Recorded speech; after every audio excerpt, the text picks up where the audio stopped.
Welcome to Bonehead Weekly. James is doing some sort of gibberish about I 1913.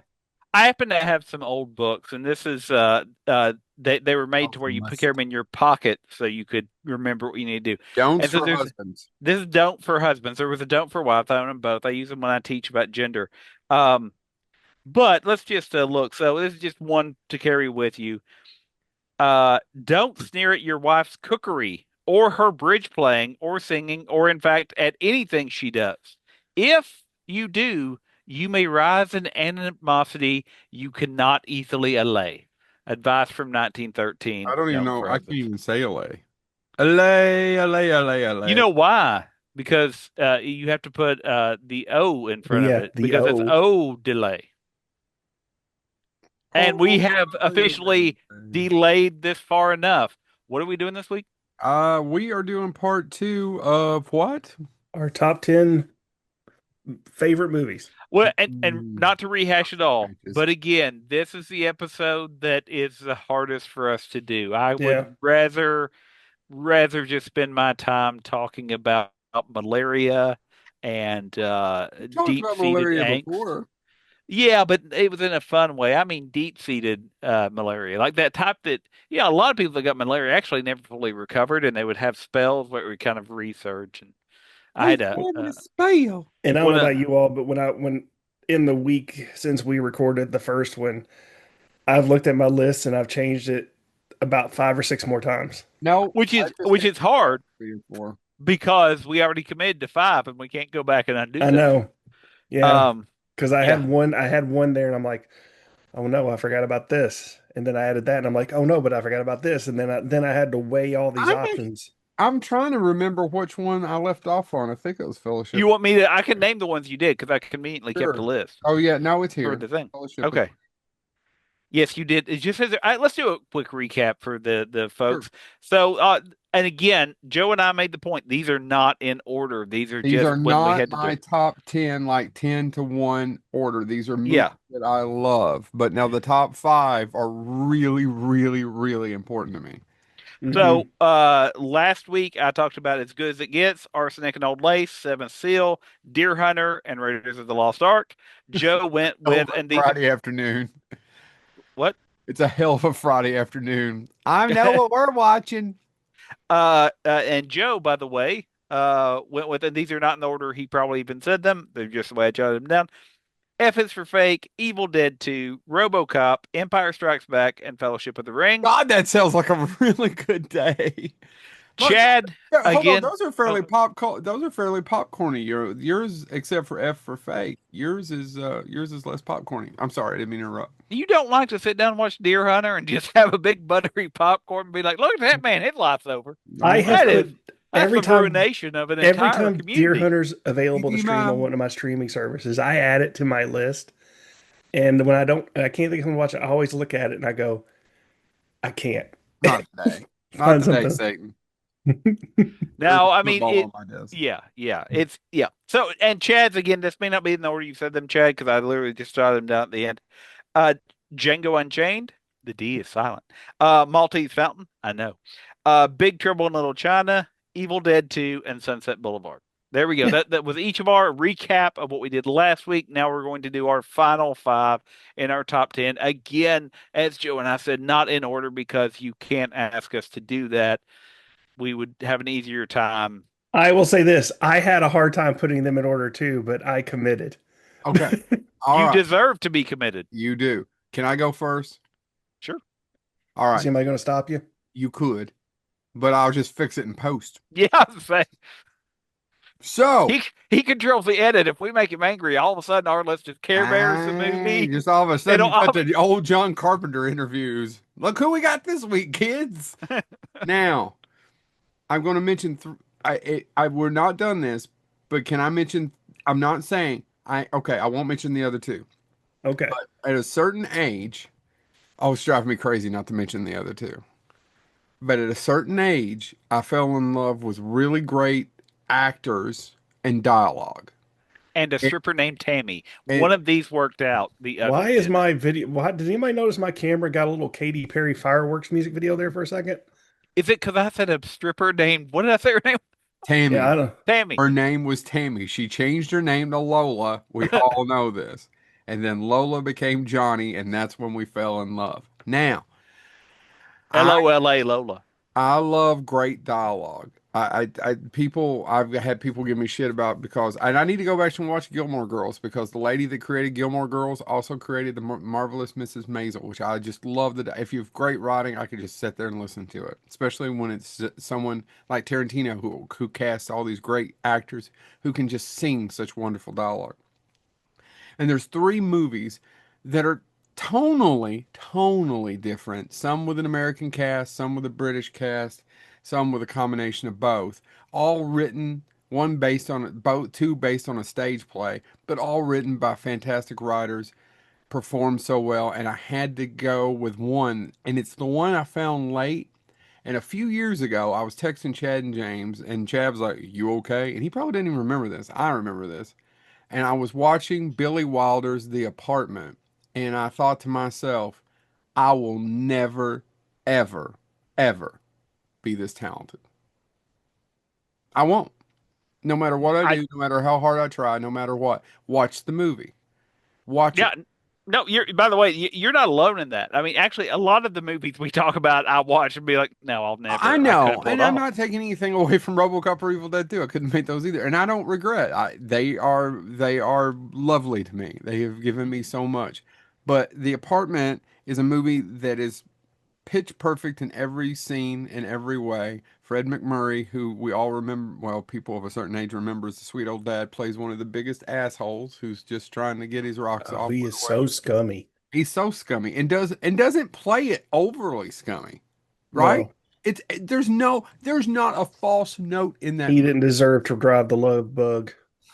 But Chad, I know you're joking, but there's not a fault. I try anyone to watch that, and there's not one bad performance from everybody from Fred McMurray to Jack Lemmon to Shirley MacLaine to the great character actor Ray Walston. They're all scum.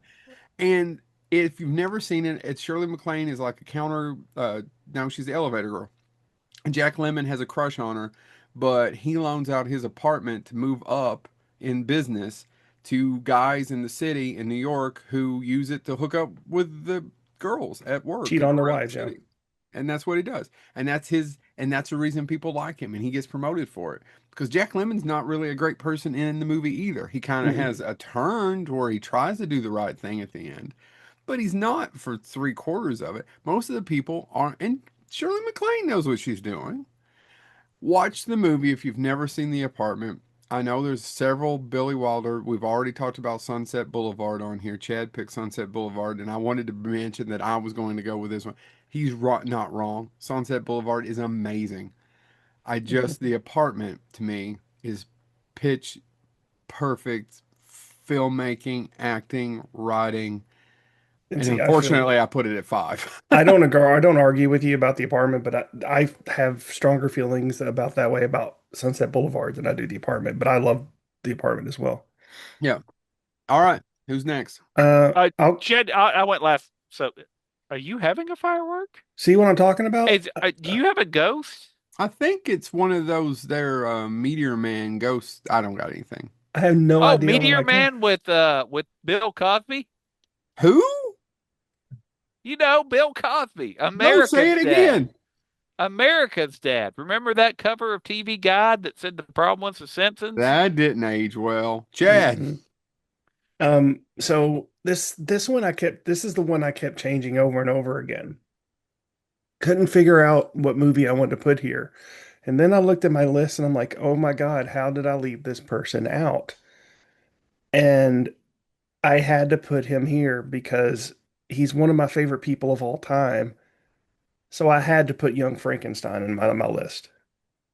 That's Um, great. You're right. yeah, It's Mel, I'm just thinking about my list. Keep going.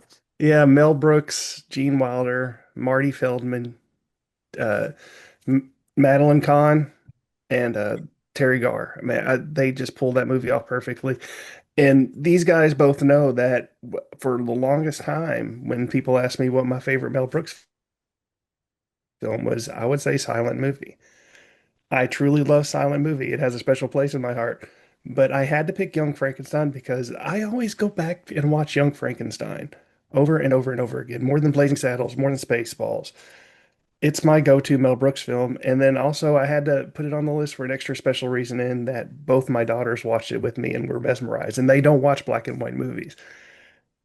Especially my youngest daughter. She's like, Dad, this movie's amazing.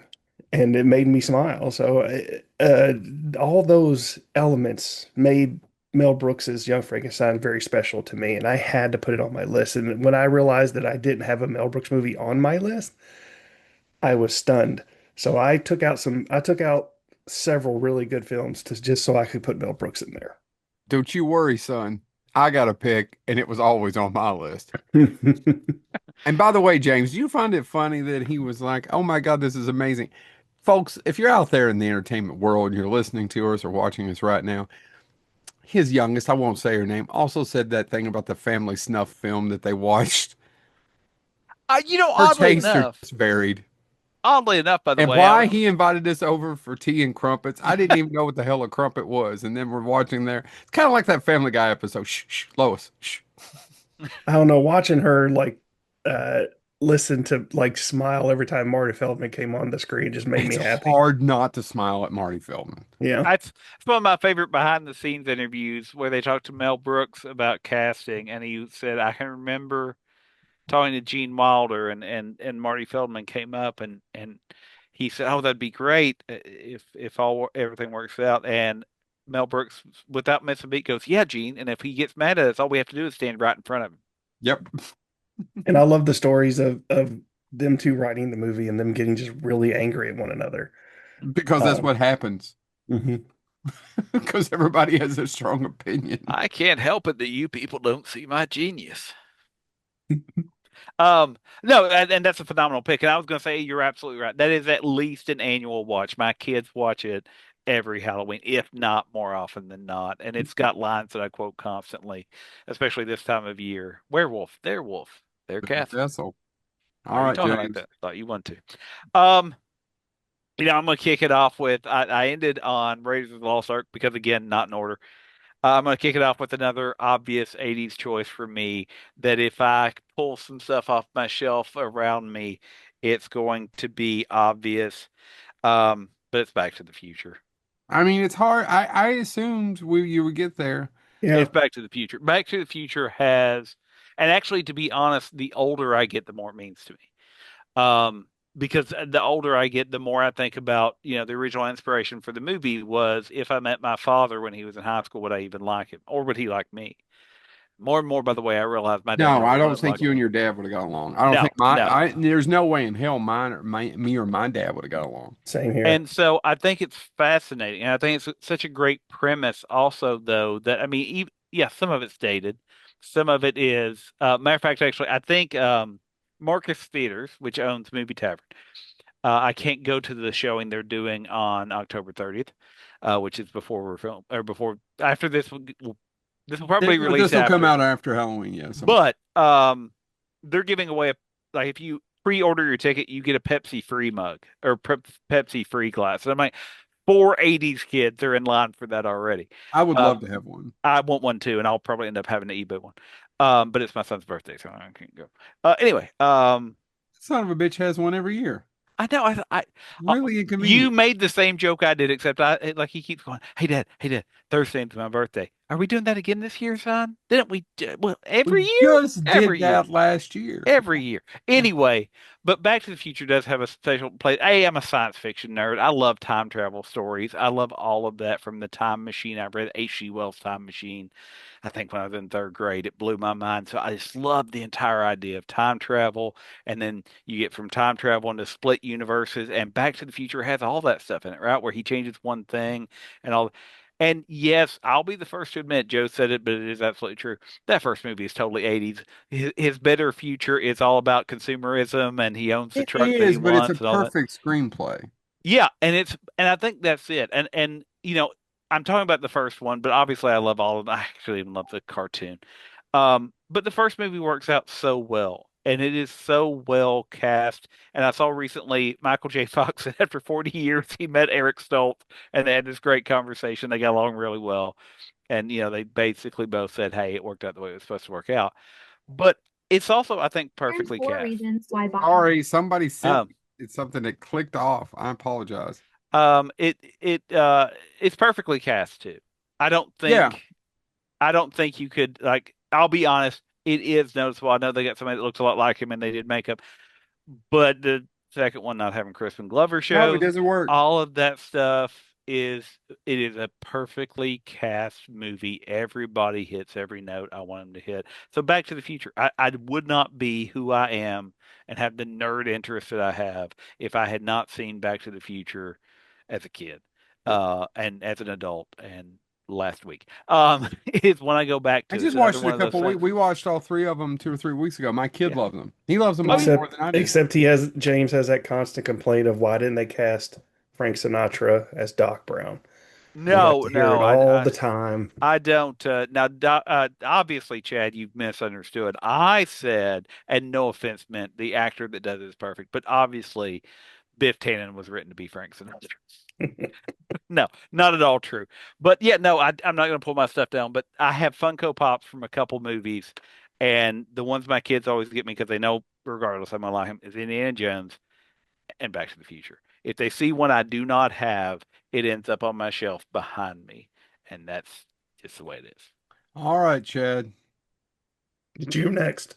Is it? Yes, Is you. it? Oh my God! Suck Yeah, Yeah, it. you because went. you I was demanded to looking. go. You Remember the demanded I to go did not apartment? first. demand to go first. I just said that it would be a better show if I just. What the listeners don't see is, and if you're watching the video, I'm sure he edited this part out. He literally held up a puppy and put a gun Gun to to its its head head. and Yeah. said, "I go first," or the puppy gets it. And when he said, "Oh, like National Lampoons," we thought he was kidding. He's sitting on a I've never seen on National Lampoons. he's sitting on a pile. Harvard, yeah, sorry, the The Lampoon, Harvard Lampoon. Harvard Lampoon. He's sitting on a throne of dead puppies right now. Oh That's my how God, many that's puppies such a he had good to kill. documentary, by the way. All right. The throne of dead puppies. Oh my God, what That's a good one. documentary That you one's watch? good, but it's not as good as Drunk, Stoned, or I, whatever it is about the Lampoon. by the way, who would direct Throne of Dead Puppies? I assume Kurosawa. That seems like it could be a Yeah, Kurosawa sure. film. All right. Since Chad did his Mel Brooks, I'll do mine. We're getting into the number fours, and let me tell you, this is killing me that I do not have this higher up on my list. You're going to do a number 6. What is that? This is where you go into town, riding in a. Every living thing that moves within an inch of its life, except the women folk, of course. You I'm spare the not going any women. farther. Nope. Oh, we watch Blazing Saddles. Blazing Yep. Saddles is my favorite Mel Brooks movie. There's a good friend of ours, Mick Strawn, who's going to be on the show in the next couple of weeks. In fact, we were just texting with him today, scheduling all that. We should be recording next week. And Mick called up one time or text me. I can't remember now. Probably. He called me everything, as they would say in Eastern Kentucky, except a milk cow for saying that Blazing Saddles is the best Mel Brooks film, not Young Frankenstein. And I get it. I don't argue with you all. My point is that Blazing Saddles, I wish I had more comedies on this list. I do have some. But Blazing Saddles never, ever, ever gets old to me. No, it doesn't. And like I I said, still will giggle. that's why I had such a hard time with my Mel Brooks movie. Do I pick Blazing Saddles? Do I pick Young Frankenstein? No, Do I pick Silent Movie? I think you picked the right one for you, and I think Blazing Saddles, as far as our humor goes, I picked the one for me. Yeah. Like to our core. I don't mean that. I actually think that's just true. You picked the right one for you, who you are as a person, Hmm. and I picked the one for me. And it's not because I love those really those jokes that can't fly today as much as Mel Brooks said it. They're not. They're idiots. Yeah. The only smart guy is the black guy. They're all morons. In the Well, movie, Gene Wilder's pretty smart now. He's not an Gene idiot. Wilder actually says they're just common clay. The The common new West, clay of the new West, new you know, moron. morons. Morons. And it's just most people. All right, yeah, Gene Wilder's fairly smart, but he's also the alcoholic. Mhm. And that's another movie that we could sit here and talk about the casting and all the lucky breaks and lucky accidents that happened of how many different roles went on to almost happen to many different people, how that movie barely got made, how Mel Brooks was broke, needed the cash. There are so many things to talk about the making of Blazing Saddles. We could do a whole episode about it. I could, and just not stop talking. I love it. I can quote it. It there's just not much to say. If you've not seen Blazing Saddles, it is one of my favorite comedies of all time. It's my favorite Mel Brooks film. I have the original one sheet right over there on the wall, right next to a little movie called Chad. Young Frankenstein. Young Frankenstein. I have them both and mean the world to me. I love Blazing Saddles. No matter what, it is several like the Evil Dead too. I know I'm the only person that put them in the same sentence. I cannot be in a good mood, watch it, and feel better. Oh my God. I Uh, was out, I did a presentation today and somebody asked me what my favorite horror movie was. And I'm like, well, one thing, I can't do that. But if you're going to stick a gun to my head and not tell you what it is, it's Evil Dead 2. And nobody in the room knew what it was. It's all right. This is what I hear. We just did Scarefest, and I got that question a couple times. I got that question killing time for Robert England while he's trying to come up to and I'm terrible at it.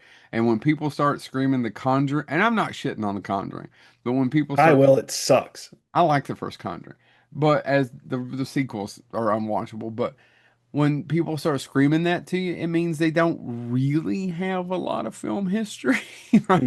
They like I what they love, and that's fine. It's like asking me my favorite cheeseburger. I don't know. I had a Whopper the other day. It's fast food. It's fine. Just do me a favor. Somebody ask you what your favorite horror movie is. Just shut them down and say the Serbian film. By the way, You won't know it. I want to bring that up because you brought up something actually, and No, but you know what they'll do? They'll Google it. this is a Watch the tangent. trailer. This is a tangent that you actually have set me up for, apropos, probably not this episode, but I'm going to say anyway. So my son, who I It's love, covered in moles. who I love dearly, but he listens to these people. TikTokers. Well, I mean, they're doing. I guess they're no really different from us, and I kind of like, okay, that's fair. But the difference is we actually do a little bit of research, and this guy was doing. He was talking about movies, and he was like, blah, blah, blah, blah. And he was like, oh, nobody should ever watch the original Friday the 13th or the original Nightmare on Elm Street. They're not actually horror movies. They're not good. They're not. And I went, whoa, whoa, whoa, what is he talking about? And he goes, oh, and literally, by the way, here's what came out of his mouth. And I don't know the gentleman. I know he's younger than me. I know, Yeah. but his argument was, he goes, true horror comes from things like the Hunger Games. And I went, whoa, how about Battle Royale that predates the Hunger Games? And hold on, you're going exactly where I was. Battle Royale, it was Japanese, predates the Hunger Games by quite a bit. There's I, other things that predate the Hunger Games. I agree. I agree. The most dangerous game. I, All of it. I And brought so, this up to somebody Tom Savini and I talked about this. but that was my point. And my son was like, yeah, Dad, but he's not doing it to have a conversation. He's not doing it to show his research. He's just talking. And I'm like, then why do you listen to him? And my son didn't have an answer. But, and I think you bring up something there really relevant, I think, talking about Blazing Saddles, because here's the other part about Blazing Saddles. It is a comedy. It is also a cultural touchstone. And Yeah, I didn't absolutely. realize how much it was. But my son had a sports injury. He's going to physical therapy. And physical therapy is not fun for anyone, by the way. I mean, I kind of enjoy it because I get to say, "Oh, look at you, can't bounce," to my son because I'm a terrible father. Wasn't this my But pick? Because he didn't talk in the last 10 minutes. I said you set me up for a tangent without knowing it. My point is, Joe, his physical therapist looks at me and he goes, "It's like he's lined up to be a villain in Blazing Saddles because he was Jocelyn." And I literally just came out of my mouth. I'm like, "What did you do? Stampeding cattle?" Through the That's not too Vatican? bad. Through the Vatican? Ooh, kinky. Kinky. And the physical therapist, who is a veteran, but we're very different people. I really like him, but immediately quotes another line back. And both of us stopped before we talked about how you need to clean up after certain events. But the point being, that's a cultural touchstone. It's like Caddyshack behind me. If you're watching on YouTube, the Caddyshack Yeah. poster is behind me. You just there's a Saturday Night Live sketch with Bill Murray where he's like, if you don't know how, you have to, if a certain age, you have to be able to quote Caddyshack. Yeah, and so I just wanted to share that because you actually bringing that up made me actually flash back to because I very rarely get mad at whatever my son because it's idiots talking to fill time, and I realize I'm sitting on a podcast saying that, but we do our research, we try, we're wrong sometimes. I now know how to pronounce certain names better, but After you murdered him, he died just 4 years after you did it. just 4 years, if the anger Only slowly four built up in him. years. Zerby's gone. That the anger slowly built up that mispronounced. But anyway, I just want to say that because you bringing that up actually triggered that in me, that memory. But then about how for certain people these movies are touchstones. I made a connection. I already liked it, but I made a better connection with my physical therapist because of Blazing Saddles, and then it immediately triggered in me that the hatred of that guy going, "Don't watch those movies. They're not really horror by today's standards." Hunger Games is horror. I'm like, I know. whatever. And I literally, that's my argument to my son. You're listening to somebody that doesn't know the history of what he's talking about, and you shouldn't listen to people like that. They're dangerous. Anyway, sorry, you just triggered that. I need to get out of my system. We Chad, would you usually like to talk, elect man? them. Chad? So I am going to admit I actually just screwed up my list. Oh, Blazing Saddles was actually Frank Young Frankenstein was my fourth pick. So What? let me talk about my fifth pick. And again, talk about lines are quotable. This one's quotable, and again, it's just me and Joe sharing a brain. Dead or alive, you're coming with me. RoboCop. it just I want to say Predator, Chad, but the problem is my I love Predator. I I do do. too. I adore it. I do. And it's so good. It's so good. But there's just something about RoboCop. RoboCop, exactly. Yeah, Predator. I love Go ahead, James. Get to the chopper can't stand up No, against some of the lines from RoboCop. It yeah, can't. get to the chopper versus bitches. Leave. It just Okay, maybe. No. I would have won that line, but you made a all choice, the and I great, support it. really quotable lines are Jesse Ventura's. Not all the great, but most of Yeah, the great ones are Jesse Ventura. It's but just yeah, movie I is don't think so good. it's so good, but it doesn't hold a candle to RoboCop. I'm sorry. No, I'm talking And about RoboCop is so good. I know that's what I'm saying. Predator just can't. Even though I love Predator, and honestly, I was watching Predator as a little kid before I even knew RoboCop. I actually have RoboCop means so much to me. I actually have the vivid memory of seeing it for the first time, of being at my cousin's house one night, and he had cable. I didn't have cable. I had three television stations because we couldn't get that where I lived, nor could my parents afford it. And everybody's asleep, but I'm in his living room with a big television, and I'm scanning through all of these channels, and all of a sudden I see a guy just get turned into liquid goo and then ran over by a car. I And I'm know. like, this is awesome. What is this? And it was RoboCop, and I have been a fan ever since. Um, so yeah, I mean, Paul Verhoeven does such an amazing job with this. Paul Verhoeven is again, I don't know if he gets credit as being one of the best directors of a generation because he is. Well, he's Um, also insane, and he actually said in an interview a while back, Chad. I don't know if you've seen it. He was talking about RoboCop, and he took a pause and he said RoboCop's probably my best movie.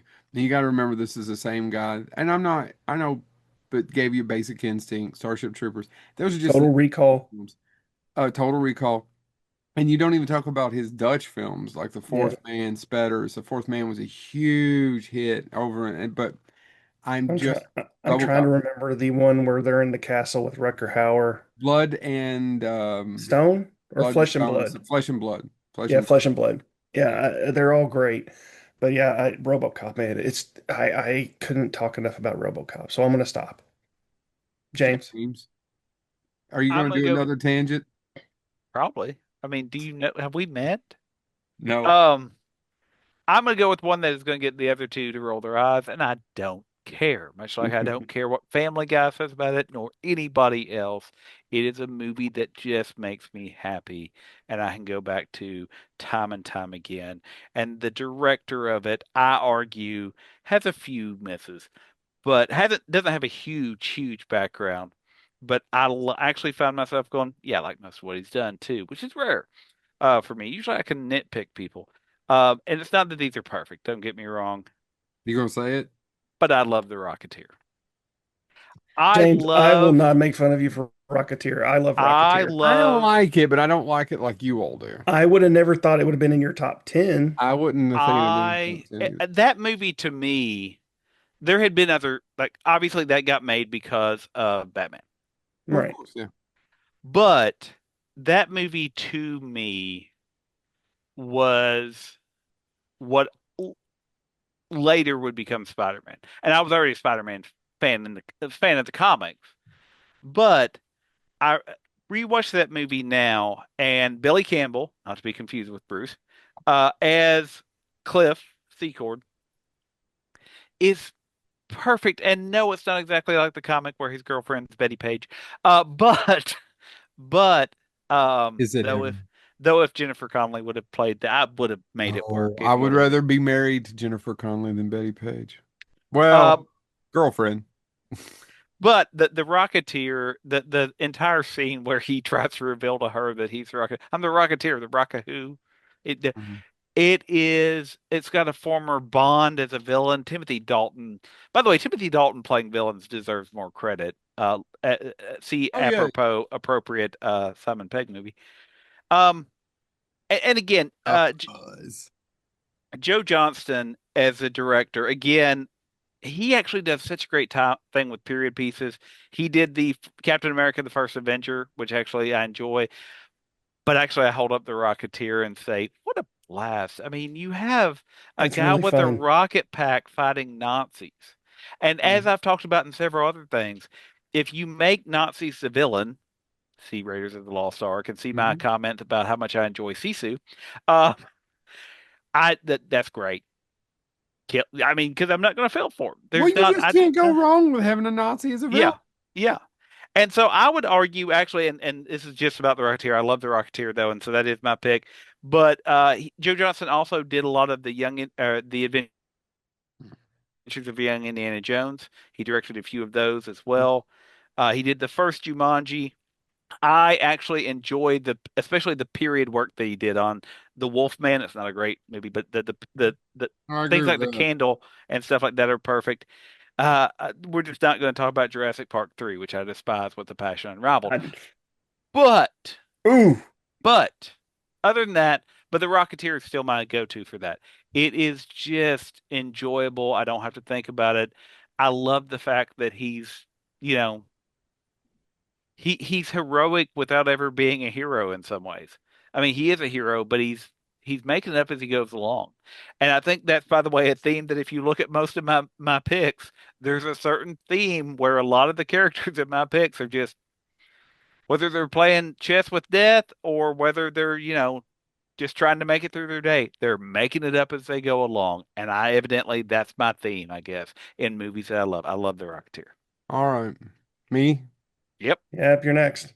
number I'm three. kind of curious if we're gonna hit the same one this time, but let's go. No, I don't think so. Number three is from one of my favorite directors of all time. I this almost came in at number two, but I had to move something out of the way, and I had to be honest with myself. This movie improves every single time I see it, even the flaws in it, and it has some flaws. It is Oh, not a perfect film.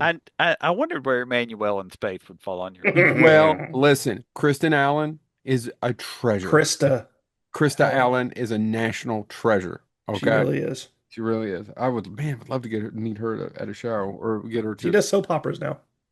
Yeah, I wonder if I can talk to Brandon about it. Anyway, moving right along. Do. John Carpenter's The Thing. Yeah. It's my favorite John Carpenter film. It's the one that he has said more than once is his best film. It is his best film. Big Trouble in Little China is very enjoyable. It's his most fun film. It's his best action film. But the overall, and there's some flaws in the thing. There's like a shot where the camera goes to here and here. It's just low budget, and there's a couple of things that don't quite work.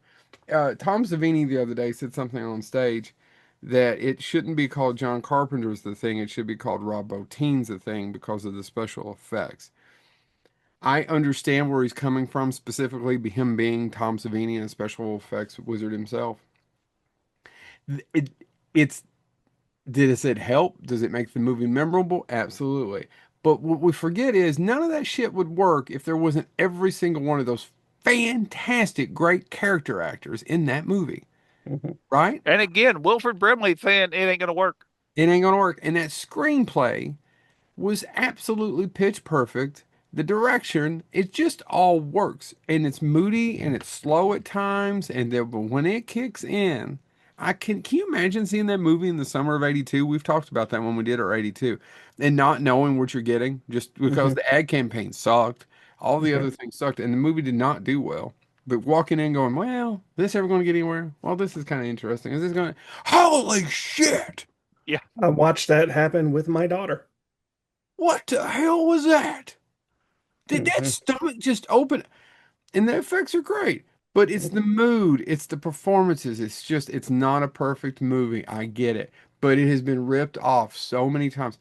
When they I were would doing, say it's one of Kurt Russell's most subdued it performances. is probably his most subdued performance. It's You don't either think that or the Captain guy. Ron? It's either that or when he's really good as the coach in Miracle about the Yeah. ice skating. He's really good in that. Hmm. Kurt Russell is a fantastic actor. Never gets enough credit. No, he Well, Never. doesn't. actually, and I'm going to say he actually plays. I mean, if you're looking for as we approach the holidays, if you're looking for fun Christmas movies, hey, he actually does. I like his He's Santa. fantastic as Santa. His Those movies are his great. Santa is nuanced in that he's not just because he's Santa doesn't mean he's always going to be nice and polite. And yeah, And I was rewatching. My son watched them so many times. I like them too, especially the first one. But the second one has Goldie in it, his wife. And I was watching them, and I said this out loud. And then, of course, there was other people in the room, and I was like, "Man, I like Goldie, but she's just not the actor Kurt Russell is No, in the same scene. She just isn't." right. And he go back and watch it. He's not pitch perfect in every scene, but it's go back and watch it. She's just not. And so that movie works for me and it just keeps working for me as I get older. And it says so much about like they live. It says so much more about our society that it's unfortunately getting more and more accurate all the time.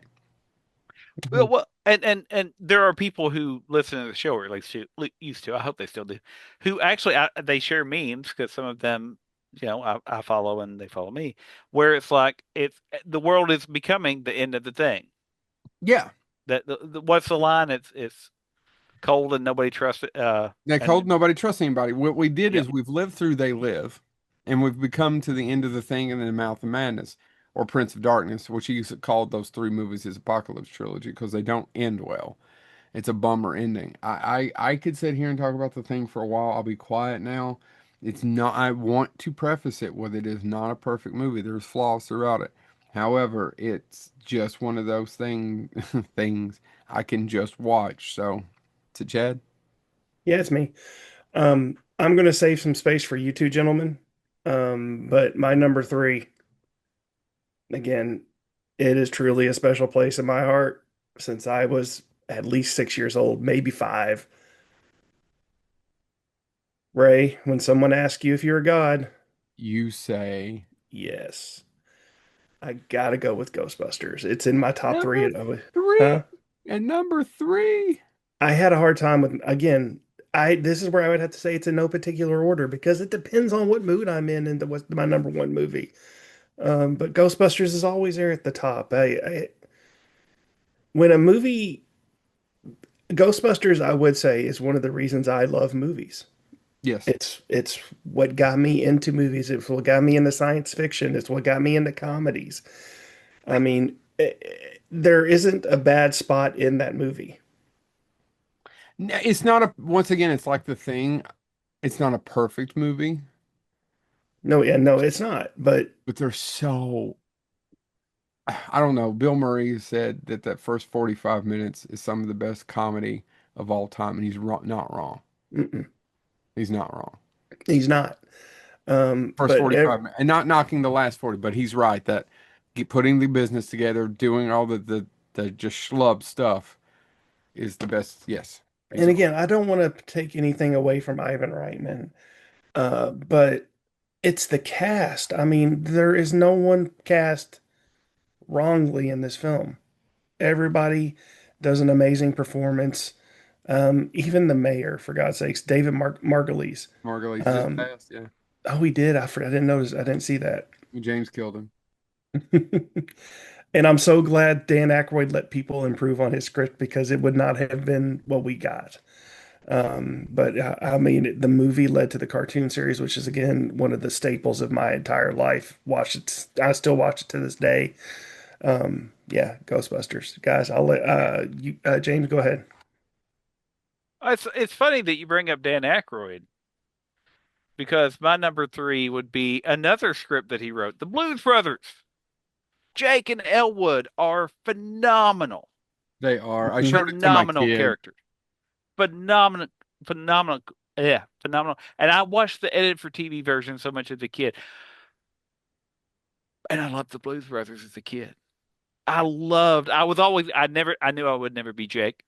My best chance was Elwood, but I loved that. I think the fact that even as a kid, I remember being probably 11 years old and literally having what was for an 11-year-old a metaphysical conversation with myself going, they have to be on a mission from God.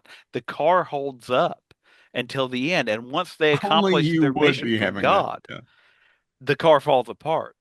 They are like, so to me I've it never thought about it, James. Your 11-year-old they brain are is they're on a mission from God. absolutely They they are. are on a mission They from are. God. And the movie's a musical. They are. I mean, and that's the entire thing. That was I showed it to my daughter. My daughter didn't want to watch it about a year and a half ago, 2 years ago. I don't want to watch it. No, you do. It's a musical. I don't want to watch it. It's a musical. You'll like it. You love musical. I don't want it.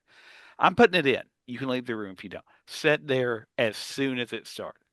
As soon as Frank Oz is handing back certain items that One what has spoiled.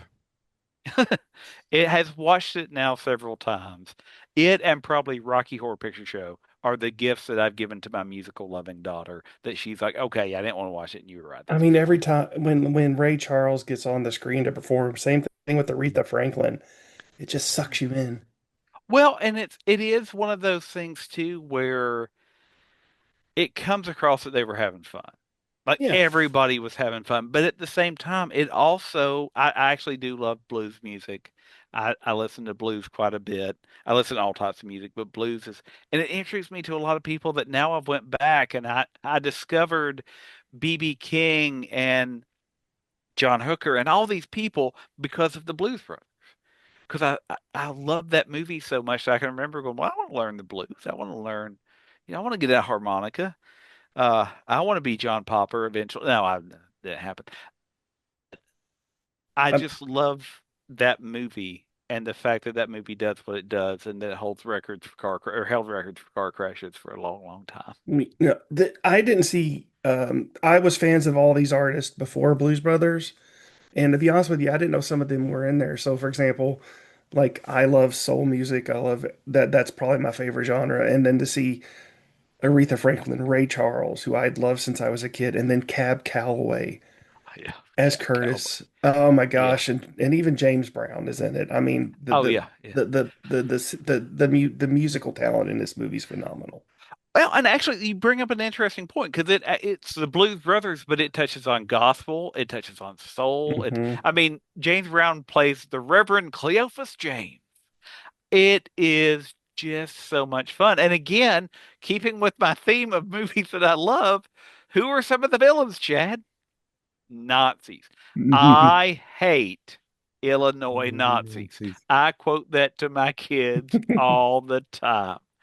And that scene is some of the most cosmic justice. And I'm blanking on the name of the actor who played the lead Nazi of the Henry Illinois Gibson. Nazis. Henry Gibson, thank you. Henry Gibson. You would know him from Uh, the guy that's fired in Gremlins 2, the new batch, for smoking, who doesn't have any lines.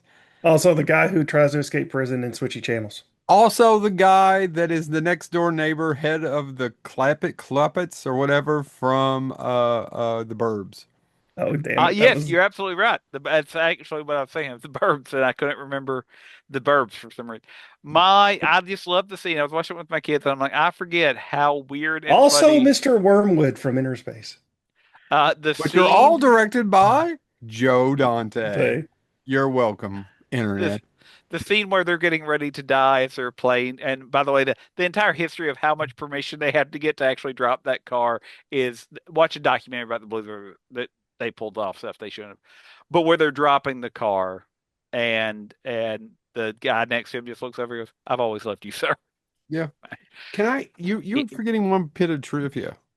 oh, I'm probably am not, There's but yeah, go ahead. tons. Yeah, yeah. What you got? It's supposedly, I don't think it's true. I think it's in other. It's supposedly the first studio film where there was a line item budget for cocaine I mean, that wouldn't on shock the me. record. Yeah, that wouldn't shock me because there's entire stories I about. don't know if that's true because there's so much cocaine used on so many movies, but apparently this is one where they didn't even hide it in the budget. What now? And there are stories about Dan Aykroyd having to go to find Belushi and finding Well, him in that's all people's true. Yeah. houses and finding. Um, but I love. I mean, again, this is a script that Dan Aykroyd wrote, and the stories. If you watch Saturday Night, but if you also read the history of Saturday Night Live, the fact that they actually set up kind of a blues club and invited members of Saturday Night Live to actually experience the blues, and that Belushi became obsessed with it because he didn't think he'd like it, and Dan Aykroyd introduced it's the backstory to how this movie got made is fascinating in of itself. But the Blues Brothers have so much heart and chaos and everything else that I can't not love the Blues Brothers. Yep. It's my go-to. Is it me? Yep. Yeah, Jaws. bigger. Yeah. Yeah. It has to be. It's Tarantino calls it the perfect movie, and I know what he's meaning by that. He's not saying it's the best motion picture of all time. It's just as a movie. If you look at just kind of the definition of not a piece of not like this, oh, this is a great film or what a picture is a movie. It doesn't get much better than Jaws, and it's so documented that I'm not going to spend time here talking about it because if you even remotely know anything about Jaws, you're going to know that the shark never worked. You should know that most of the casting was haphazard. There were so many different people up for so many different parts about that it finally eventually got cast. That the fact that they shot in Martha's Vineyard months and months over budget and just went and went and went, and the fact the shark doesn't work is the reason why the movie worked. One of the big reasons why the movie works because Spielberg was not going to hide the shark throughout the picture. He had to. But my son, the two I'm going to talk about, the first one is just one of those things that I bond. My son loves sharks and loves Jaws, and he loves the movie. And it's hard for me. Just earlier tonight, we were outside playing, and all of a sudden I heard, "I'm tired and I want to go to bed. I had a couple drinks about an hour ago, and it went right to my head." And oh my God, it's an 8-year-old singing this. I've clearly a terrible dad, but at the same time, I watched Jaws when I was really young with my mom, Hmm. and it's just it never even now. I watched it a couple years ago when they did the re-release in 3D, and watching it in 3D made it even better. I don't know how, and I've loved the movie. It's the only my son has a Jaws 3D poster. Shout out to Katrina for doing that for him in his room. It's off. Man, is there a movie that has been more ripped off than Jaws? Mm. That's tough, right? There's a Hmm. ton. I mean, there's Dracula or something, but I mean, Jaws. It is kind Well, of the high water or the high salt water mark for a shark movie. It's I like mean, Psycho, and Citizen Kane I would, too. and I was going to I don't say know if Citizen Kane, but probably, maybe Psycho. probably post 1970s. You're right. And I it's the mean, first summer film. And we also that's what we always attribute to Star Wars. It's not as Jaws. Jaws was came out in the summer. They limited the release. It blew up. It's just also the big first summer huge blockbuster that started that.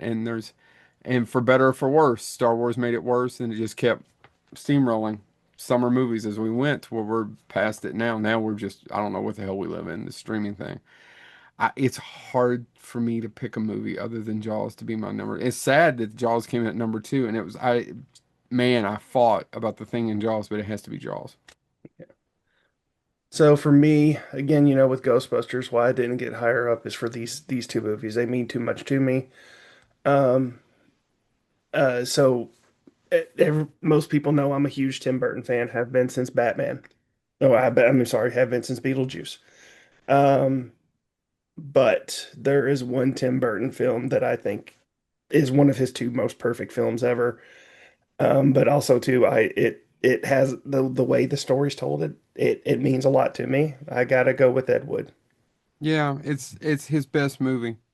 Nah, it's between that and Big Fish, man. Like I have a No, hard time. I dropped the mic. I think I know you like Big Fish. I know you have emotional attachment to it. To his best movie is Ed Wood. Which I agree. I mean, I agree with, but I think Big Fish could be argued as one of his. It could be his best film. But I agree with you that Ed Wood is. Go ahead, James. I prefer Vincent. And the Money It's, Pit. it's a short film. It's a short film, but it's very effective. Now, I It will is. say that now, if you're wanting for historical accuracy, don't watch Ed Wood because a lot of it's not actually true. Yeah. Um, Great story. Ain't true. and it's mostly inspired by Tim Burton's relationship with Vincent Price. Um, but Johnny Depp as Ed Wood, man, is it his best movie performance? Oh man, it's hard. There's so many good ones. I Yeah, everybody's but and that's pitch perfect. I mean, Martin Landau steals the yeah, show. I mean, yeah, Martin Landau, who won the best supporting actor Oscar for Edward. Bela Lugosi, and If he he, deserved it. He is amazing in this film. Bela Lugosi, Boris Karloff doesn't deserve to smell my shit. if and to give it a little bit historical, we forget Sam Jackson was up for Pulp Fiction. The same Sam Jackson was up for his best supporting actor for Pulp Fiction. He Pulp beat Fiction, Samuel yeah, Jackson. that's So right. I'm I'm sorry, it sorry. took you a second. I was, yeah, but And yeah, by the way, and Samuel that's Jackson, not a bad performance in Pulp Fiction. not a bad for, but Bela And him and Lugosi, Christoph Waltz are the best at saying Tarantino dialogue. yeah, but Martin Landau is Bela Lugosi. Man, it's phenomenal. He does it tonally just perfect. He walks around like Bela Lugosi did. And also too, I mean, just how Ed Wood is shooting these films and just doing it by his without having any knowledge whatsoever of filmmaking. It's really because you're watching this and you're going, oh no, he's doing it all wrong, and it's just it's great. I love the comedic elements to it. Everybody is great in that film.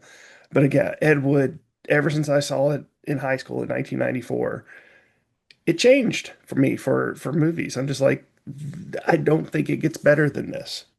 So yeah, it's Ed Wood for me. So Scott Alexander and Larry Karaszewski, if you don't mind me talking a bit, wrote that screenplay, if I'm not wrong. And Larry Karaszewski does a lot of different interviews. And they went on to write People versus Larry Flint, Man on the Moon, several other biopics. The OJ miniseries, they were really hot a little while ago. And My name is Dolomite, which is basically Ed Wood. but it still works. Yeah, I Yeah, agree. That's a wonderful movie. When Tim got the screenplay, he said, "Don't change a word." It was one of the few times in their life they've ever had that experience. Oh, they yeah, also gave us Problem Child, but they just don't change a word. yeah. But real quick, the only thing I have to add on this, because you all have covered it really well, but I just want to give credit to Martin Landau. His dedication to playing Bela Lugosi was so extreme that much like Bela Lugosi, he died. Was he also buried in Bella's cape? If he was, somebody dug up Bela and took it. My favorite story about Bela Lugosi dying, and I've told this before, but there's no way to know if this is true, but Vincent Price said it, so I'm going to assume it was that Peter Lorre and Vincent Price attended the funeral, and that Peter Lorre may have been Drunk? actually a little strung out. It was when he was Um, also doing some other stuff, and that Vincent Price, I believe it was Vincent Price, told the story that Peter Lorre said, "Come out to the car," and so he went and the story goes that Peter Lorre actually had carved. Somebody gave him a wooden stake, and he looks at Vincent Price and he goes, "Should we just to make sure?" And so that's the story. I don't know. If it isn't, it should be true. I want And it we to be should sure true. should. And to quote, it's not my pick, but to quote the man who shot Liberty Valance, when the legend becomes, Another good movie. yeah, mhm. I know. Uh, I but didn't. I'm gonna I talk. was trying to figure out how to put it on my list. I couldn't do it. I don't Well, have and any John Ford on my list. God. Ugh. I'm going to pick one that you're again. You all may roll your eyes, and that's fine. More I power to didn't roll you. my eyes at Rocketeer. It just shocked me. I love Rocketeer. Well, this one it may be in the same vein, but it just hits me on every level. It combines things that I love from movies that I almost put on my list, and I was like, no, this is the happy medium for how I can get the spirit of that onto the list. Gentlemen, I had to put The Rock. Okay, I didn't see that one Whoa. coming either. I didn't either. He surprised. He The shocked Rock me. is again another movie because I had Thunderball. I'm not gonna lie, I had Thunderball because Thunderball is my favorite Bond movie. I don't know how it didn't get to you. How? But but I love The Rock because basically Sean Connery's playing Bond, right? I mean, more or less. He's playing an agent that got caught and He's has been playing an old Bond. He's playing yeah, like the Logan Bond. yeah, Old man Logan Bond. yeah, yeah. And you Only have real that, and cooler. then you have a nerdy academic who just wants to sit in his lab more or less, but he's the only one that can deal with the bombs, Oh played my by Nick gosh, that's Cage. the reason why, James.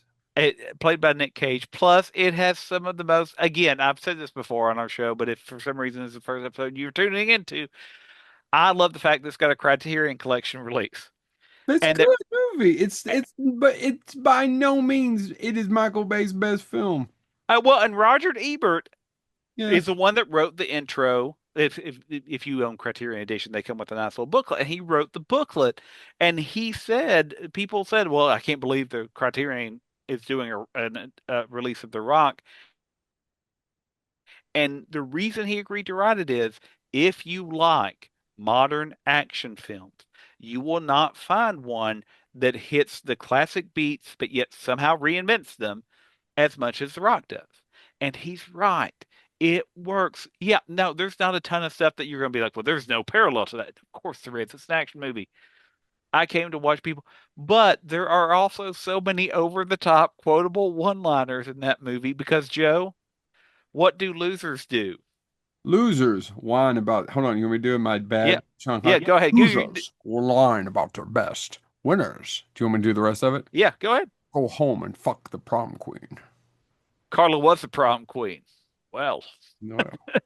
no, I mean, it's just, it is over the top. It is great, but it combines all the things I love about James Bond. And I said, man, I said this last week. I could almost do a top 10 of just Bond movies that I love, that I can sit down and are immediately watchable for me.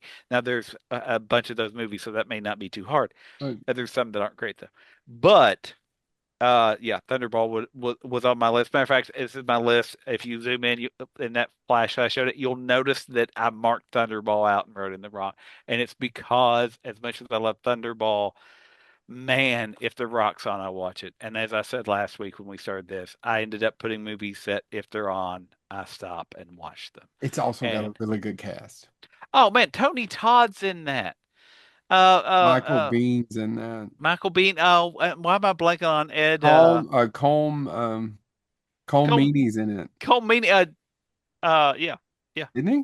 No. Cole, you're thinking of There's Connor. he's in Con Air. Steve thinking of Buscemi's in that. Oh wait, no, it's Con Air. No. Oh, why am I thinking? I can't think of Ed. What's his last name? Ed Lover. Ed No. Lover's in that. Ed Lover can have all the donuts he wants, No, James. you're being asked by a superior. You're being asked by a friend. Yeah, it's Ed You're being Harris. Ed Harris. Thank you. You're being ordered by a superior officer. You're being told by a man with a gun. Mhm. Man, there's just so many, and I think that's the other reason I had to make it on my list is sometimes in Bond films, actually quite often, the bad guys are bad, and they're just bad. Ed Harris's character isn't wrong. No, He he's not wants wrong. He's not them. right. He's not doing it the right way, but he wants them to say that the men that died under his command died in service, but because it was secret ops, they will not say it. And he is fighting for the memory of the men that he served with. And in that way, you're like, dude, you're doing it wrong, but you're not wrong. And ultimately, he is bluffing until his men decide that they want Tell Tony Todd said, fuck that. I want that money. Yeah. We are mercenaries. We are getting paid. But that's that great. Well, that's one of Tony Todd's greatest exit scenes. Do you like the Rocket Man? Rocket Man. I don't listen to that soft. Well, too bad. It's you. Anyway, yeah, so The Rock, man. I had to be on my list and I took off Thunderball because how could I not have The Rock on that list, man? Okay. And last but not least, Joe? Ghostbusters. Yeah. Um, I was actually shocked that Chad put it at number three, because I'm assuming I know where James is going with this, but I Well, may be wrong. guys, I struggled with it because I had my top three films interchange. Like I said, this is what falls into the category of I couldn't really give an accurate top three. So I'm going to say a couple of things and I'm going to leave it alone because we've said so much about Ghostbusters over the years, and I'll just get it. So maybe sometime down the road, somebody, maybe my son will listen to this. I have no idea, probably not. And Ghostbusters is the thing that Chad and James and I share. It's the one thing we've never argued about. Just like Chad loves, and we didn't get in an argument, which is like Chad loves Ed Wood, and I was like, yes, Tim Burton's best film. He's like, I don't know though, maybe. We never ever do that with Ghostbusters. We It's do argue about our favorite character because I didn't well, that's mention not an this. argument. That's just our favorite character. Yeah, so Joe's is Venkman, Of right? course, yeah. And then mine and James is Egon. So Oh, hopefully, I Actually, James, sometimes yours actually, is am I Ray. misspeaking, James? I would say Ray tends to be the one I go. Oh, I wanted as a kid to be Egon until realized I couldn't science well. And Ray became the one because Ray does have the lines that as I get older, It actually makes the most I sense. loved them as a kid, but I'd love them more now. You've never worked in the private sector. They They expect expect results. results. I'm an Ghostbusters. academic, and that line works every time. and see, I like Egon's deadpan Oh delivery no, on no, several of his lines. but Yeah, again, they work together so well. yeah, That first, I agree. I actually love the entire movie, but Joe said yeah. earlier that Yeah, first yeah. No, Bill 45 Murray minutes. said that first 45 minutes is some of the best comedy, maybe the best comedy in any movie of all time, because Bill Murray has often said that then that really cliched old nugget of a question, that old Jim, did you know this is going to be such a hit? No, no, no. Bill Murray has always said it was. Even people who made the movie said, nope, Bill knew this was going to be huge from the Hmm. jump. I think so. Ghostbusters, I have that, my two best friends. Ghostbusters is the first movie I ever saw in the theater. I saw a couple movies as a drive-in, but it's the first movie I ever saw in the theater. When I found out that I was going to be a dad, and I've told the story before, but I wanted to say it right now on record. I just happened, this is long before Afterlife, and at the time there wasn't any Ghostbuster stuff out. And there was the old Walmart on Richmond Road, and it was right at the same, within a few hours, I was out there, and I looked over, and they had a little Stay Puft, and I bought it for him. It's the first thing I ever bought my son, and he still has it. And now there's so many Stay Puffs in this house. There were Stay Puffs in this house before then. I I'll am gladly take that one back. no, no. And when there's two, no, you're not getting it. It's right over there. It's right over there. No. And when he was two, he would watch the Stay Puff scene over and over and over, and puff, puff, puff, and to him that Stay Puff was a hero. And it's still, we will dress up as Ghostbusters. I dressed up for as a Ghostbuster for his fall carnival. I just, is it my favorite movie? I don't think so. Is it the movie that may mean the most to me because of all the relationships and love that it connects in my life? Yes. Fair enough. Pop Um, that, motherfuckers. I can't. Oh, I'm not I'll going to. get there. You Yeah, hold your breath. I can't top it, but I want to see how long you hold your yeah. breath. Did that. Sorry. I want to go with again. It was a struggle for the top three. And he got it wrong. Which one do I love the most? But again, it always depends on my mood. But when people ask me, Chad, what's your favorite movie? I always instinctively say, Who Framed Roger Rabbit? Yeah, I assumed that was going to be in the top three. Yeah. Um, again, a movie that has means a lot to me is Who Framed Roger Rabbit.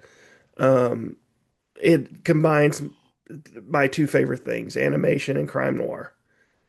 Um, and I mean, Robert and everything just fell into place perfectly. And if you know the history behind Who Framed Roger Rabbit, there was several chances for it not to fall into place the way that it did. But Robert Zemeckis came in somehow. They managed. They were trying to get so many top names to do the role of Eddie Valiant, and they all failed out or backed out one way or the other. And we got Bob Hoskins, who Bob Hoskins is one of my favorite actors of all time, and he just delivers an amazing performance as just deadbeat private detective who is now put into the middle of a very crazy situation involving tunes and murder and land development. I And know. it, It's Chinatown. It's the plot to Chinatown. it is. It's the plot to Chinatown. And then you have Roger Rabbit, a cartoon character that you never knew before, who just comes in and steals every scene that he's in. And then on top of that, you have all of the Warner Brothers, all the Disney characters, all in one movie, something that no one ever thought would happen, and it hasn't happened since. I mean, everything and the visuals that they did in 1988 still uphold Still in hold it. Yep. 2025. It's phenomenal. I just everything about this movie it just tonally reaches for me, and that's why, like I said, in the back you see the lights are turned off, but my two favorite movies, two of my top three favorite movies are right behind me: Roger Rabbit and Ed Wood. I look at them every day. I come into the office, I get a little smile, and I sit down at my desk and continue to work. I don't And think also, just like Joe, Roger Rabbit was one of the first movies I showed my kids when they were able to sit down and watch movies, and they were mesmerized as well. And just seeing their eyes watch this for the first time, it made me like all types of happy. So yeah, Who Framed Roger Rabbit, my number one. You bring this up, Chad, and before I say mine, last one, you're right because that was the Avengers of our time. Hmm. hmm Mickey and Bugs Bunny on screen at the same time.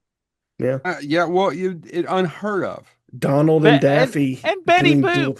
Yeah, But I mean, other than just Warner Brothers and Disney, you had Betty Boop. You had, and it shouldn't have worked, yeah. and it shouldn't. I mean, and quite frankly, the legal wrangling. I think one of the pieces of trivia on that movie is if you go back and count how many words Bugs Bunny or how many syllables Bugs Bunny Mhm. says, it's the same as Mickey says Yes, because Disney said they can be on screen together, but and both sides came to the agreement they will get the exact same amount of syllables.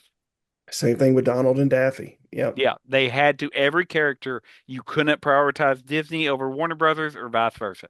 And Yep. so I think it's just amazing. Um, because yeah, that was I mean because I can remember the makings of and all of that stuff that came out to hype the movie. And there was a documentary made, and you may know this, Chad. I hope it's on a DVD somewhere. I hope eventually it ends up on one where they went back and showed the history of live action interacting with cartoons. Hmm. And it had the Porky Pig short on it where he's driving in traffic, and that was the first one they had where Yeah. it's literally all they did was back projected road and had, the animation set over. But I remember watching that going, oh, how cool was that this old black and white cartoon was doing something. I mean, yeah, I Yeah, was, and a lot of people will say the first time it's ever done was Fred Astaire and yeah, yeah, it predates that. Jerry. But Yeah, I mean, heck, Disney did a shorts for Alice in Wonderland that yeah, predated that. They yeah. also, would they use rotoscope when they start talking about motion capture and things like that? There's Hmm. Disney did all of that Hmm. before Yeah. anybody. Sorry, I just wanted to throw that out because as you were talking about it, I'm like, yeah, I can remember being a kid and the same feeling I got when I watched the Avengers when they finally assemble was the same way I felt when I saw that Oh, as a kid. I was Where it's too. like, oh my God, that is Bugs Bunny and Mickey Mouse are talking. And I grew up as a Bugs Bunny kid because that was free. Um, I was a Dis Bugs Bunny kid as well. Still am. Disney Channel cost money. Uh, but so I always was Bugs Bunny, but it was just so cool to see it. So no, I just Yeah. wanted to say you're right. That's it. Yeah. It's a great choice. All right, James, bring us home. It's Ghostbusters, and not I know, exactly. Chad let us down. No, Sorry. not exactly in the same. I mean, it is the same as Joe said, and I don't. But one of the stories, and Joe knows this. Yeah, I did. I did grow up. I mean, I wasn't orphaned or anything. But we didn't have a lot of money growing You up. grew up And poor white trash. I did. I was going to say it that way, Just but say it. I was poor white trash. I mean, my dad lost his job when I was young. About the time I was 3, and he worked odd jobs, and and he was a good provider. And my mom worked at a blue jean factory for all, and that we were subsistence living. Hmm. And so movies became this escapism. And one of the things Joe knows about me, and Chad as well, but my first real job, full-time salary, not being a grad assistant or a student worker or something like that, was actually where I met Joe. And with my first paycheck, which I thought was a fortune, the first thing I bought I was an remember walking in. authentic, screen accurate, custom dyed with my name on it Ghostbusters uniform. I still wear it. I wear it every Halloween. It it's actually over here. My wife got it out, and we cleaned it and all that stuff, so I had wear it on Halloween. And over the years, I picked up the proton pack. I picked up other stuff, and it is. I think my connection to that movie is so much tied to my youth, and it's important to me. I reposted a photo on Facebook. It came up in my Facebook memory of my son dressing as a Ghostbuster when he was about 4 years old, and we went trick or treating, and I was in mine, and he was in his. Mine was more screen accurate, but I wasn't judging. Anyway, the point being is it does become this touchstone, but I try to think, what is it that when I saw it on beta, we were in the beta video cassette. Oh, I got it. Yeah, yeah. For those that don't know, beta was what VHS killed. Yes, Uh, and beta was a superior format, but it only was. recorded 4 hours instead of six, and porn went to VHS. Yep. And thus history was written. There you But go. anyway, so we had my dad, I think he got it as a raffle at the factory or wherever he was working at the time. So we had a beta player. Very nice one, as a matter of fact. Wood grain. Anyway, and so we had So you know it's really nice on top of that 80-ton television. yeah, we rented the beta, and I remember watching, and I was a coward as a kid. I told this before. I love Indiana Jones, but the end of Indiana Jones used to freak the Raiders of the Lost Ark used to freak the living daylights out of me as a kid, and I still loved it. But I was always like, ugh. I was a coward. I hated ghosts. I didn't really get into horror movies till I was late in my teens, and even then it took me a while. And there's certain things I still don't want to watch. So why did Ghostbusters, when I was about 5 years old, just and it's because right there in the answer, they were they were afraid, as the opening showed, but they came back and they applied what they could to address it. And even then, they really didn't kill the ghosts, right? They just contained them. But hey, that's what worked. And so it wasn't even, there's no, especially once I got to the cartoon, right?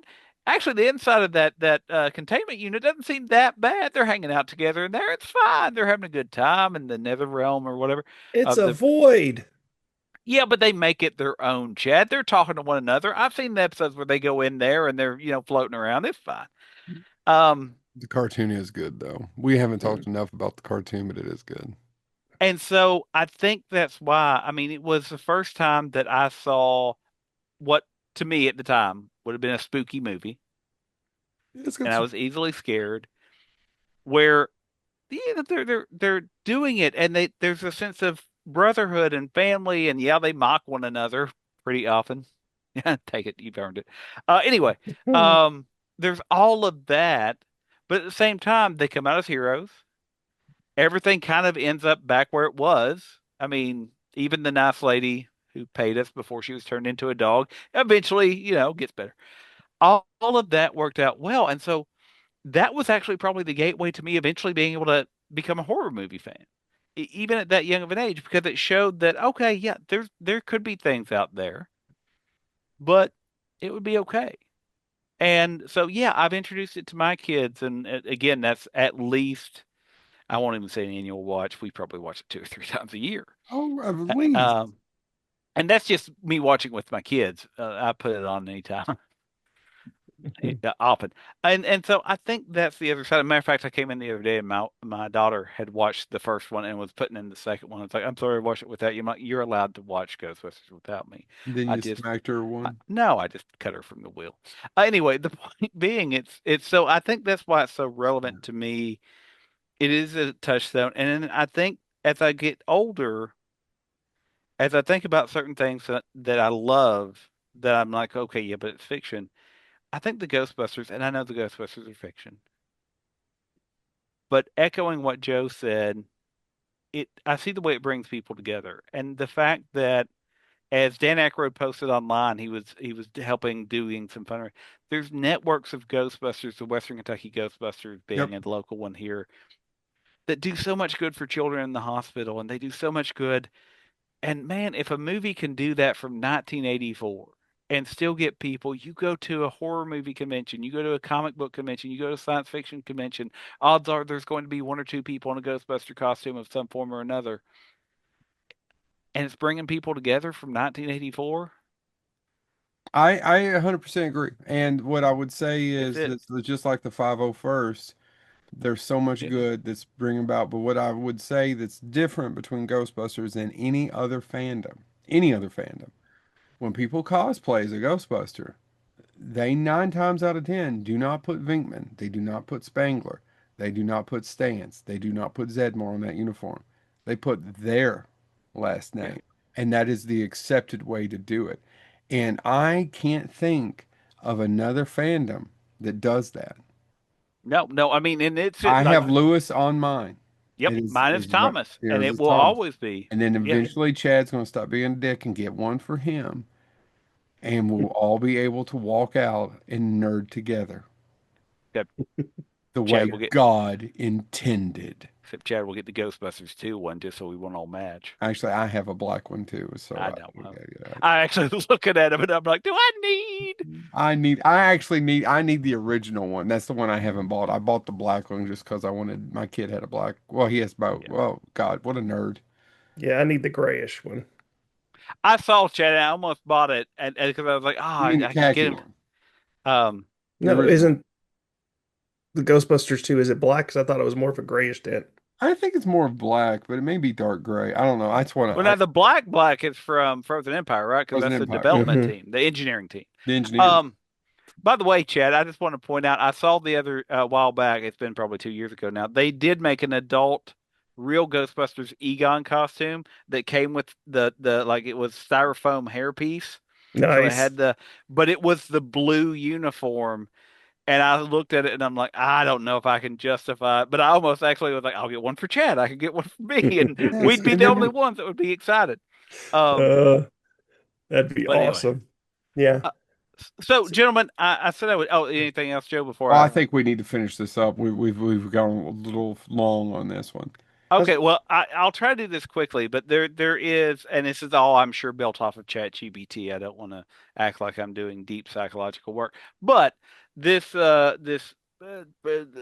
program something I'm using the wrong terminology looks at if you pick 10 films, and since Chad said, "Hey, let's do our top 10," this worked out really well for this, and put them in, it will give you two things. One is a surface level analysis, and one is a deep psychological analysis. Now, And you I'm clearly not, cannot read all of this. We don't have time. no, no. And so I'm going to go through it very, very quickly. I'll start with myself just simply because I won't put anybody else through anything that I won't do myself. But what it looks like in the speculative, the light analysis is personality insight, thematic patterns, genre and tone preferences, and cultural and emotional resonance. And then it repeats that in the deep psychological. So it actually isn't really two things. The personality insights are that, and this is based on my movies, which again, as good as it gets, Arsenic and Old Lace, Seven Seal, Deer Hunter, Raiders of the Lost Ark, Back to the Future, The Rocketeer, Blues Brothers, The Rock, and Ghostbusters. I think you're It's good. it says this person seems like the kind of friend who tells stories. A little sarcastic, secretly sentimental. They probably love old school charm, as shown by Arsenic and Old Lace, Screwball Chaos, The Blues Brothers, and heroic flair. Raiders of the Lost Ark right here. There's a classic streak there, somebody who admires craftsmanship, wit, and timing. They likely appreciate humor that's smart but not too mean, and heroes who are flawed but likable. They like balance, they like human eccentricity, and they like nostalgic tones. They favor movies that have genre mashups and where the main through line is momentum and charisma. You got a lot Culturally, of that right, except for you do love evil. We have said some shit and laughed hard about people. well, yeah, sometimes they're evil people and they get what they deserve. Anyway, um, I don't think old Jim now was like that. in the deeper personality, though, it says that their taste in genre, jumping from action adventure, dark comedy, existential drama, maps onto a personality that oscillates between introspection and critique. They likely experience emotion in layers. They can go from contemplative to kinetic quickly. Their tonal range of their favorites indicates psychological flexibility. It's a nice way to say psychotic. Um, Culturally, they like the classic and the ironic. They believe in resilience through absurdity. There you go. Okay. All right. On to Joe. Joe, this is for you. Oh my God. You do not have to read all the movies. They're all sucked. Okay, I won't do all of it. This person is probably the smartest, funny person in the room. Oh, for God's sakes. Witty, sharp, maybe a little mischievous, and drawn to the line between art and the absurd.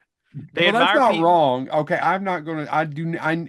Now, truthfully, for people who know me, I fake most of it. I actually never think I'm the smartest person in the room.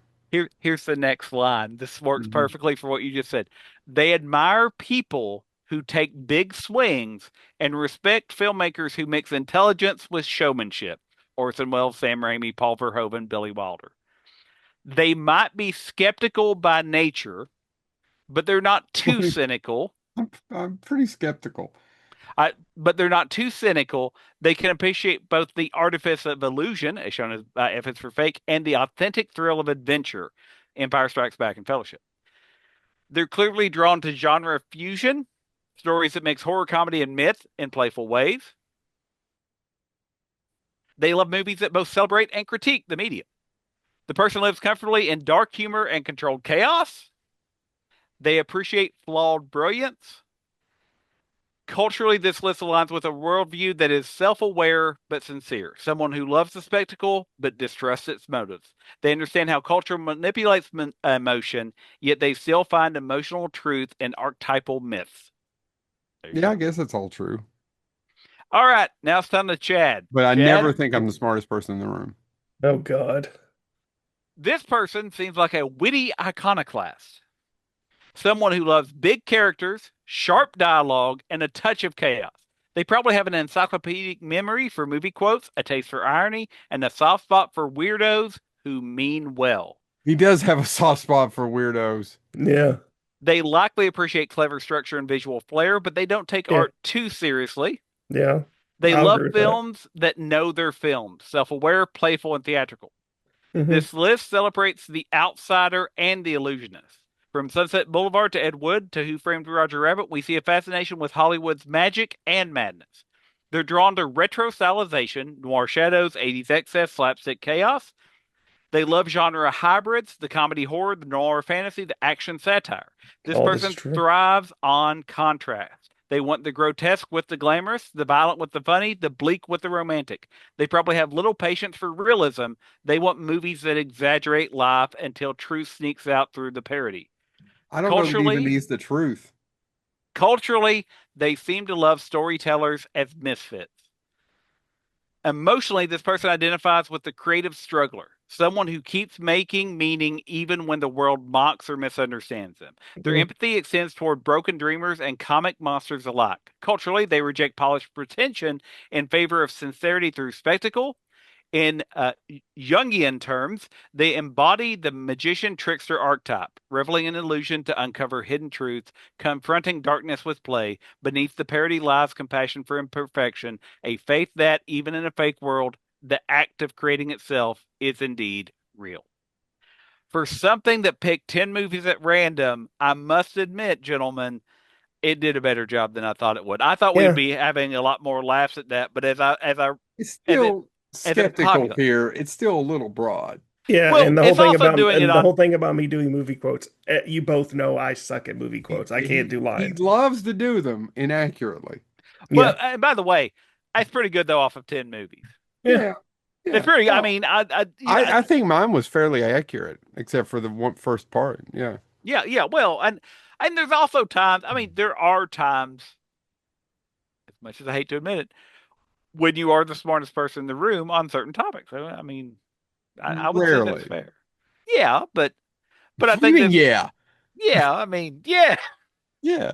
Rarely. yeah. I still think both of you are smarter than me. I Well, never, but I it, I've never not, I've said, I may have said I'm funnier, more entertaining, but I don't know that I've ever said I'm smarter than either one of you. I've never, I don't even think the but thoughts ever really occurred to me. by the way, I do want you all to give me credit before we wrap this up. You know what movie didn't make my list? What? The Oh, Oscar. The Oscar. Yeah, yeah. you know why the Oscar should have been on that list, Chad? Why? The one feature film Chad. written Damn by it, Chad. Harlan Ellison. Oh Got him Why in shit! did this you fall episode. into that I shit? didn't know.